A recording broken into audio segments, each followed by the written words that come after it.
এই মহিষগুলো দেখে আমি ছোটোবেলায় ফিরে গেলাম। সেই ছোটোবেলায় গ্রামে মহিষ দেখেছি, তারপরে প্রায় এই ১.৫ যুগ পরে মহিষ দেখলাম। ছোটোবেলায় যখন স্কুলে যেতাম তখন মহিষের দলবল দেখলে গাছের আড়ালে লুকাতাম।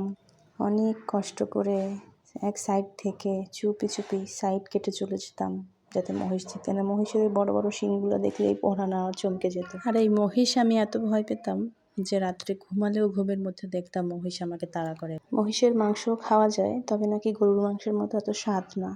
আবার নাকি মহিষের দুধ দিয়েই ম্যাক্সিমাম সময় ঘি তৈরি হয়। মহিষের মাংস আমি কখনো খাইনি আর খেতেও পারবো না সম্ভবত, কারণ আমার ভক্তি হবে না কখনো। কারণ আমি সব কিছু খাই না, সব কিছু খেতেও পারি না, আর যা খেতে পারি না তার চেষ্টাও করি না। কারণ আমার কাছে সহজ কথা, যা খেতে পারছি না, আমার ভক্তি হচ্ছে না, সেটাই জোর করে কেন খেতে হবে? খাবার তো অনেক জিনিস আছে, সেগুলো খাই।